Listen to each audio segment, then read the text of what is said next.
تو تمہیں اختیار ہے، خواہ ان کے معاملے کا فیصلہ کرو یا اس کو ٹال دو. اگر تم ان کو ٹال دو گے تو تمہیں کوئی نقصان نہ پہنچا سکیں گے، اور اگر تم فیصلہ کرو گے تو ان کے درمیان قانون عدل کے مطابق فیصلہ کرو. اللہ قانون عدل پر قائم رہنے والوں کو دوست رکھتا ہے. اور یہ تمہیں حکم کس طرح دے بناتے ہو، اور تم انہیں حاکم کیسے بناتے ہو، فیصلہ کن اتھارٹی کیسے ان بنی اسرائیلیوں کو بناتے ہو، جبکہ ان کے پاس تورات موجود ہے اور وہ تورات سے اللہ کا حکم حاصل کرنے کی کوشش نہیں کرتے، بلکہ حکم بنانے کے بعد برگشتہ ہو جاتے ہیں. یہ ہرگز با ایمان لوگ نہیں ہیں.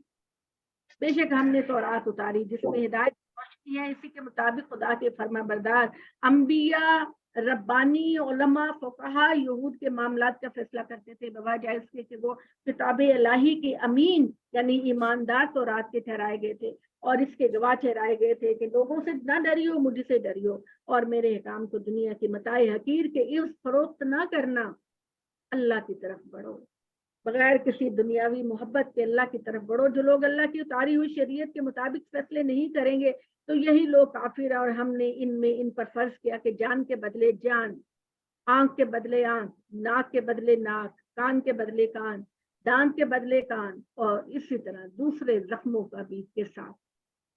یعنی ہمارا دنیا میں امن قائم کرنے کا جو طریقہ ہے، جو شریعت الہی ہے، وہ یہ ہے کہ اگر کسی نے کسی کی آنکھ کو پھوڑا ہے تو جواب میں اس کی آنکھ کو پھوڑا جائے. اگر کسی نے کسی کے کان کو تکلیف دی ہے تو اس کے کان کو تکلیف دی جائے، دانت کے بدلے دانت، اور جس طرح جو بھی زخم کسی نے پہنچایا جواب میں وہی دیا جائے، اور اس میں کوئی فرق نہ ڈالا جائے کہ یہ کوئی امیر ہے یا غریب ہے. سب کو سریعان سزا دی جائے، تب جا کر جو ہے وہ دنیا میں امن قائم ہوگا. اور اگر آپ نے خود مقتول کو معاف کر دیا ہے اور آپ یہ کہتے ہیں کہ جائے ہم میں کوئی نقصان، جانی نقصان ہم نہیں چاہتے، ہماری مالی مدد کر دی جائے، تو آپ کی عدالت، آپ کی کورٹ اس میں پڑھ کر معاملے کا فیصلہ کرائے گی اور دیت ادا کروائے گی. ہم نے ان کے پیچھے نہیں کے نقش قدم پر عیسیٰ ابن مریم کو بھیجا تصدیق کرتے ہوئے اپنے سے پیشتر تورات کی، اور ہم نے ان کو عطا کی انجیل ہدایت پر مشتمل مصداق اپنے سے پیشتر تورات کی. تو ہم نے پڑھ لیا اگر اللہ چاہتا تو تم سب کو ایک امت بنا دیتا، لیکن اس نے چاہا اس چیز میں تمہارے لیے آزمائش کرے جو اس نے تم کو بخشا. اللہ چاہتا تو کہتا جاؤ سب کو چھٹی ہے، جو مرضی کرو، میری پکڑ نہیں. لیکن اس نے جگہ جگہ یہی بات کی ہے کہ یہ دنیا آزمائش کی جگہ ہے، یہ دنیا آزمائش کی جگہ ہے. اس کے اندر آپ ایگزامینیشن ہال میں قدم قدم پر آپ کو تسلی دے گی یہ بات، آپ کی ول پاور کو اسٹرانگ کرے گی یہ بات کہ میں ایگزامینیشن ہال میں ہوں اور میں نے 3 گھنٹے پورے ہونے سے پہلے اپنا پرچہ سالو کرنا. جب آپ اس نقطہ نظر سے دنیا گزارتی ہیں تو دنیا کی حسرتیں بے معنی ہو جاتی ہیں. آپ کی نظر آپ کے اندر ایک کردار پیدا ہوتا ہے، آپ کے اندر ایک استقامت پیدا ہوتی ہے. دنیا کو عیش قدا نہ سمجھو، دنیا کو ایک تھیٹر نہ سمجھو. دنیا کے اندر آپ کے رب نے آپ کو بھیجا کہ کچھ امال کما کے لاؤ. دنیا تمہارے سامنے بڑی خوبصورت روپ میں کھڑی ہے، مگر تو حضرت عیسیٰ علیہ السلام نے ایک بات کہی جو بڑے دنوں بعد مجھ کو یاد آئی. انہوں نے فرمایا کہ دنیا کی مثال اس طرح سے ہے جیسے ایک کانٹے دار جنگل ہو، دنیا کی مثال اس طرح ہے کہ بہت خوبصورت جگہ جگہ رنگینیاں، خوبصورت من پسند چیزیں، دل کو لبھا لینے والی چیزیں، لیکن جب مسافر کرنے والا، سفر کرنے والا آخر میں پہنچتا ہے تو اس کو آگ سے بھرا ہوا ایک گڑھا ملے گا. اور آخرت کی مثال اس طرح سے ہے کہ جگہ جگہ پر کانٹے ہیں، جگہ جگہ پر آپ کے لیے تکلیف دہ مواقع ہیں راستے میں، لیکن اس کا انجام انتہائی پرسکون، انتہائی خوبصورت، انتہائی نعمتوں سے لدا ہوا ہے. اب آپ کا کام ہے کہ آپ نے دونوں میں سے کون سا راستہ اختیار کرنا. تو اللہ نے کہا ان کے درمیان انصاف کے ساتھ فیصلہ کرو جو اللہ نے اتارا اور اس کی خواہشوں کی پیروی نہ کرو، ان سے ہوشیار ہو کہ وہ تمہیں اس چیز کی کسی بات سے پھسلا دیں جو اللہ نے تمہاری طرف اتاری ہے، بس اگر وہ اعراض کریں تو سمجھ لو اللہ ان کو ان کے بعض گناہوں کی سزا دینا چاہتا ہے، بے شک ان لوگوں میں بیشتر نافرمان ہی ہیں، کیا یہ جاہلیت کے فیصلے کے طالب ہیں، اللہ سے بڑھ کر کس کا فیصلہ ہوگا ان لوگوں کے لیے جو یقین حاصل کرنا چاہیں۔ اے ایمان والے، تم یہود و نصارہ کو اپنا دوست نہ بناؤ اور آپس میں ایک دوسرے کے دوست ہیں، وہ تم سے جو ان کو اپنا دوست بنائے گا انہی میں سے ہوگا، بے شک اللہ ظالم کو نایاب نہیں کرتا۔ تم ان لوگوں کو جن کے دلوں میں روگ ہو دیکھتے ہو کہ ان کی طرف فنگے بڑھاتے ہیں، کہتے ہیں ہمیں اندیشہ ہے کہ ہم کسی مصیبت میں نہ پھنس جائیں، بہت ممکن ہے کہ اللہ فتح یا اپنی طرف سے اہل خاص بات دکھائے اور انہیں اس بات پر اپنے دلوں میں جمائے رکھے، اور یہ اپنے دلوں میں وہ باتیں چھپائے رکھتے ہیں جس پر ان کو نادم ہونا پڑے، اور اس وقت اہل کتاب کہیں گے کہ کیا یہ وہی لوگ ہیں جو ہمارے زور و شور سے اللہ کی قسمیں کھا کھا کر یقین دلاتے تھے کہ وہ تمہارے ساتھ ہیں، ان کے سارے اعمال ضائع گئے اور وہ نامراد ہو جائیں گے۔ اے ایمان والو، جو تم میں سے اپنے دین سے پھر جائے گا تو اللہ کو کوئی پرواہ نہیں، وہ جلد ایسے لوگوں کو اٹھائے گا جن سے وہ محبت کرے گا، وہ اللہ سے محبت کریں گے، وہ مسلمانوں کے لیے نرم مزاج، کافروں کے مقابلے میں سخت ہیں، اللہ کی راہ میں جہاد کریں گے، کسی ملامت کرنے والے کی ملامت کی پرواہ نہ کریں گے، یہ اللہ کا فضل ہے، وہ جس کو چاہے بخشے، اللہ بڑی سمائی رکھنے والا اور علم والا ہے۔ تمہارے دوست اور تمہارے اعتماد کے لوگ تو بس اللہ، اس کا رسول اور اہل ایمان، جو نماز کا اہتمام کرتے ہیں، زکوٰۃ دیتے ہیں فروتنی کے ساتھ، اور جو اللہ اور اس کے رسولوں اور اہل ایمان کو دوست بناتے ہیں، تو اللہ کی پارٹی ہے اور اللہ کی پارٹی ہے جو ہمیشہ غالب رہے۔ اے ایمان والو، ان لوگوں کو اپنا دوست نہ بناؤ جنہوں نے دین کو مذاق اور کھیل تماشا بنایا، ان لوگوں میں سے جن کو تم سے پہلے کتاب دی گئی، نہ کافروں کو، اللہ سے ڈرو اگر تم مومن ہو، اور جب تم نماز کے لیے منادی کرتے ہو تو یہ کھیل تماشا کرتے ہیں، یہ لوگ کھیل تماشا کرتے ہیں اس وجہ سے کہ یہ ایسے لوگ ہیں جو عقل نہیں رکھتے۔ جسے کہو اہل کتاب، تم ہم پر بس غصہ نکال رہے ہو کہ ہم ایمان لے کر آئے اللہ اور اس چیز پر جو ہماری طرف بھیجی گئی اور اس چیز پر جو پہلے اتاری گئی، جبکہ تم اکثر نافرمان ہو۔ کہو کیا میں تمہیں باعتبار انجام اللہ کے نزدیک اس سے بھی زیادہ برے لوگوں کے بارے میں بتاؤں؟ حالانکہ اللہ تعالیٰ نے کہا یہ وہ ہیں جنہوں نے اللہ نے لعنت کی، جن پر اس کا غضب نازل ہوا، جن کے اندر اس نے بندر اور سور بنائے، اور جنہوں نے شیطان کی پرستش کی، یہ ٹھکانے کے لحاظ سے انتہائی بدتر اور اصل راہ سے دور ہے۔ پتہ ہے نا، اللہ تعالیٰ نے پورے فاتحہ کے اندر